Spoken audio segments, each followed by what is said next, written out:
Toujours sur le plan international, on parlait d'Emmanuel Macron. Il y a un instant, ça y est, il a atterri à New Delhi. Le président rejoint les dirigeants du G20 pour un sommet de 2 jours en Inde. Une trentaine de chefs d'État vont essayer de s'entendre sur des questions économiques.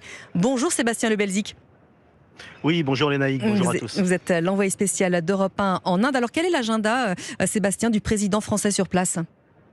Alors effectivement, Emmanuel Macron est le dernier chef d'État arrivé ici à New Delhi il y a moins de 2 heures maintenant et son planning est assez serré. Pas un mot encore d'Emmanuel Macron à sa descente d'avion tout à l'heure. Il est allé directement dans la grande salle où vient de se terminer la session plénière de ce G20 qui aurait débouché sur un consensus concernant un communiqué final. C'est ce que vient d'annoncer le Premier ministre indien, Narendra Modi, qui tient en ce moment même une conférence de presse. On ne sait pas encore s'il est question de l'Ukraine dans ce communiqué, sachant que les présidents russes et chinois ne sont pas présents ici à New Delhi, l'Inde voulant un texte le plus consensuel possible.